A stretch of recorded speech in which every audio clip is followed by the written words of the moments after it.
I've been summoned to actually record you for this ordeal. You can sit right there. I'm not gonna put you on camera. I ain't gonna Why is he gonna be recorded? You'll see. Calm down. It's not FBI. No, I'm just asking why. Investigation. Like to know You'll find out in 1 second. Everything. You're about to find out what the reason is. Did So you ask him if it was okay if you record him? he'll find out. And if it's not okay, then I'll just delete it. All right. So anyway, like I was saying, yeah. So we have something you weren't able to be a part of because you had to leave early. That we wanted to sort of have the same essence that we had, what we received when we found what we found, and we thought it was important that you shared in that same moment. So because other people are not able to be here now and share in that moment. Who's that? You will find out in 1 second. So because other people are not able to be involved with that moment, they wanted me to record you. That way they can share it. Okay. So after you left, we were sitting there chilling with Auntie Henrietta and the whole family. And me, Jermaine, and Twan, we were out there smoking a cigar. It's kind of just catching up with old times and whatnot. And after we got done with the cigar, Nwanda said that they found something of our fathers. Oh, really? Yeah. Something just amazing. Yeah, I'm getting goosebumps just thinking about it. So they once we went in, they gave it to us, and we all shared in the moment. So A briefcase full of money. nah. So this is Dad's briefcase. When Dad, no matter what he was going through, he always had this briefcase. Right? If he left a house, he would leave everything behind and he would get this suitcase. Jermaine shared a story where it was a time when he was leaving the house and he had Jermaine sneak into the house just for this suitcase. Because it meant everything to him. Now, do you know some of the things our dad did back in the day? Yeah, he had his pilot license to fly small aircrafts. Right. He was a tailor of some sort. Yeah. Did you know some other stuff about him outside of that? No. That's why that's important. That's why I'm recording for this moment. So the pilot license was in here, but Auntie Henrietta, she got it. I got some pictures of it to show you so you can see that. She's going to scan that email to us. But pop it open, man. So you can see some of the things our father has done. All right, so, yeah, you pull that out. Push that in over there. This, you got to kind of push that in. It's a little tough because... Oh, yeah, go. Yeah. Oh, wow. So you know what this is? A whole lot of stuff. All right, so this here... Memoir? Nah, our father actually wrote plays. Oh, wow. And he wrote stories. And he actually wrote songs to the play, wrote a whole score about that play. Now, this First National Bank, that's where the trust funds were at, right? That's Grandma worked at that bank as well. Oh, wow. So if you notice like this, it should be dates on here, like 1974, 1973. These were wrote 40 years ago. He was writing these plays when he was 16, 15, 17, 18, 20, 21 years old. So you're actually, right at this moment, touching something our father wrote 40 years ago. That is really phenomenal here.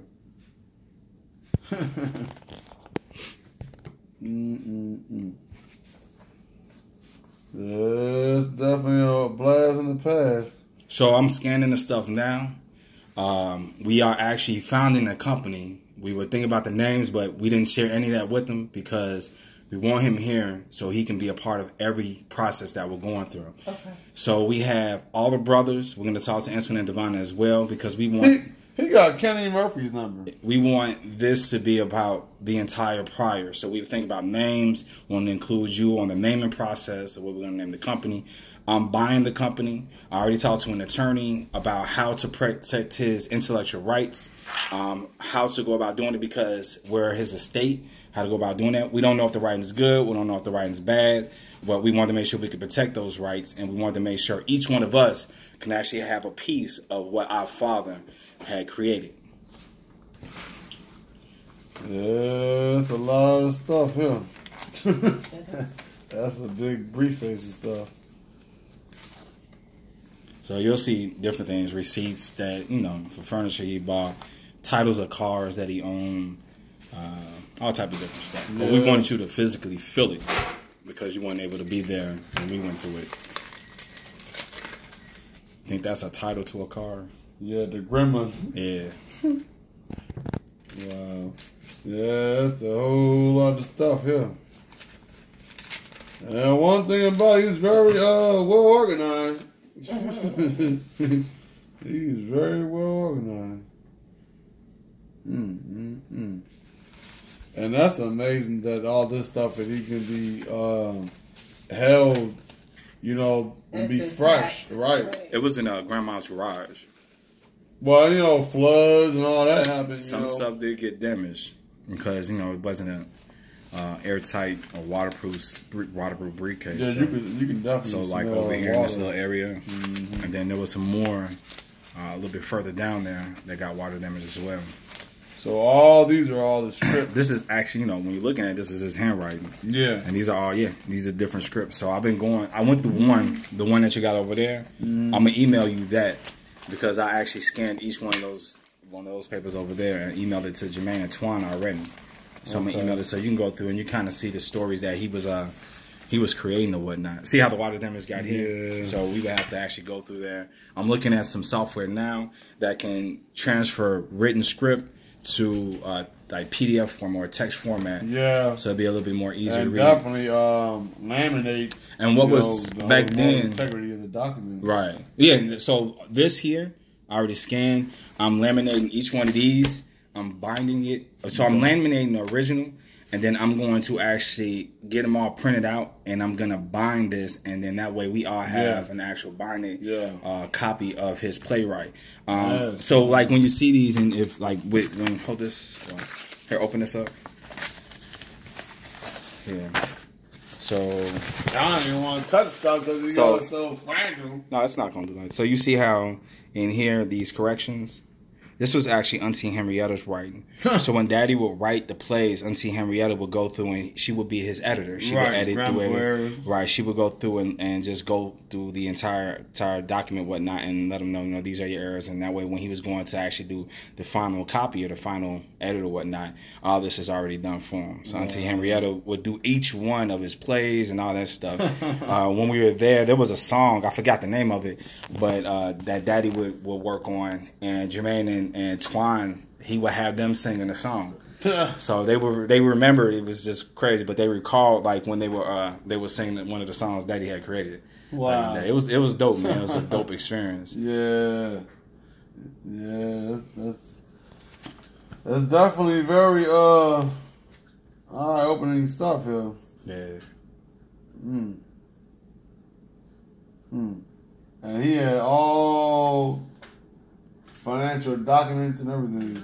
Yeah, it was funny. Like, one of the things we saw, he worked at a cleaners, and like in 1984, 85, or 84, I think. And that year, he had made like $12,000. So like 30 years ago, 12,000 was a nice little grip. Yeah, exactly. That would be the equivalent of making like 85, 90,000 now. So he had a good job. He was a hard worker. Stuff like that. That was like one of the most interesting documents I've seen was his tax returns back then. And this is dated November 26, 1984. Yeah. So almost a year before he passed. So the trustees. This is that. Oh, bankruptcy. Right. Okay. Yeah, buddy. It's a blast from the past. The 1 o'clock aquarium. Yeah, that's an actual aquarium clock. So it was a clock that they had that was an actual aquarium. He had fish swimming through the clock. You can see back then what the price was. Right. This is a $680 back in the early 80s. Right. That's like $5,000-$6,000 now. So he had extremely exquisite taste when it came to the things that he wanted. Right. So it was like, man, okay, all right. I'm going to step my game up. Definitely do appreciate and thank you guys for including me on this information. Yeah, man. So this is why I couldn't say it over the phone. Okay. It's not the same. Like, hey, man, I got our dad's suitcase. Check it out when you get a chance. It just doesn't bear the same meaning as, like, when you first... Because it was a surprise. We were out there smoking cigars, enjoying ourselves. Right. And now, because, like, oh, my God, we forgot we got your dad's suitcase. We threw our cigars and, like, and we we ran immediately into the house to like see that because, you know, we haven't seen anything from our father since '85. So whatever we did have or touch, the memories are long gone. Wow. So to actually have that moment where we can kind of connect with him, it meant a lot to us. Not bad. I do understand. And then I think there's a few little pieces of paper back there. So everything you see, we're scanning. I'm going to scan each one of those documents. Oh, he worked at a cleaner's. Yeah. That's what he was saying. Is that, yeah, so you'll see in there he made like $12,000 that year. Yeah. Yeah. I don't know what those Should we be there, darn? No, he had duplicate. Yeah, that's. I think it's like 5 or 6 duplicates of that. Wow. So every document you see, I'm scanning, and that way everybody at least has a scan version of that. I'm personally paying for the lamination of each document so we can preserve it. That's a big cost, though. I don't care. It's our father. Right. You know, it's his memory. So Right. since I have a suitcase, I took it upon myself to take the financial burden of that. Okay. The thing that I'm more than likely going to do to make sure this is safe is get bank. What do you call them things? Safe deposit deposit box. Right. I'm going to get a safe deposit box. Even it may not be worth nothing, but an emotional attachment to us. It might be worth millions, but Sure. I want to just protect it as much as I can. If he felt that it was the need to write the scripts and preserve them in a briefcase and safe from everyone else, then you can only be, And then you don't know what he was going to do with it, but under the circumstances, he wasn't able to finish whatever it was he set out to. So when you think about it, this is stuff that he wrote in 73, 74 was so valuable to him that he kept it in this briefcase 10 years you could later. even write like a memoir book, Right. put these different things in a memoir book, like a story book, and, So that is the creative process that we want you to be a part of. This is something our father wouldn't have said. We just want Jermaine, Antoine, and Lai to do this. I believe, as attached as he was to each one of his children, he would want each one of us to be a part of that. Right. So the only thing I can do with Antoine and Devonna is Skype them and video them. Because this isn't a brother collaboration, I want them to know what we have as well. And then the name that I told Jermaine and Twan to think of something as well. They haven't gotten back to me. I've been thinking, and I thought something pretty unique. Prior to Us, I was the name I came up with. So if you can think of anything, it could be Prior to Us Media, Prior to Us anything. I already have a LLC. So all I have to do is name something underneath my Series LLC, and it's a company. I paid $50 for it, and it'd be a legitimate company. We write some paperwork up for my attorney, and it names each one of us as a equal owner of that company. So it won't be just because it's underneath my Series LLC does not mean that it's my company. Right. I'm having a document drafted from my attorney that has each one of us sign off on that document, and then each one of us are an owner of that company. Executors. Yeah, well, not executives. That's up in the state. This is actual of a company, so it's a totally different deal. So, but it was important to me to make sure that you were there every step of the way. Even though I know you had to leave or whatnot, but I wanted you to feel this. It's extremely important that you felt this right here. Yes, this stuff that you can't even try to even put into words. Right. Well, put a price tag on. No. Especially that touch, touch it, to feel it. It's something that meant a lot to him, and that he held, dearly, because, we don't have anything, like he was saying, from our father. We don't have, the memories. We barely have pictures. The pictures. Barely have pictures. The pictures we have weren't even like our own pictures. The pictures that we took from other people that we, just took that. Because there was a picture that I see on the obituary of my grandma's that I never seen that picture. I didn't get that picture until. And I sometimes do them looks like. I didn't get that picture until a few days before that from Auntie Carolyn. She had sent it to me because I was like, "Well, do you have any pictures of Dad?" And I guess because that was a picture that they would have been in the obituary, she was like, "Yeah, I got one." She sent it to me. Well, I definitely do appreciate you guys. Keeping me in the loop of things, and it was just the abrupt leave after Grandma's wake was number one, to hear of all the accolades and things she's accomplished, social skills and the marriage. I was like, it's time to go. Gotta get to work. But yeah, we're gonna get up out of here. But yeah, thank you, appreciate that. And anything you guys need I am that give me ample notice about, we will definitely try to make things happen.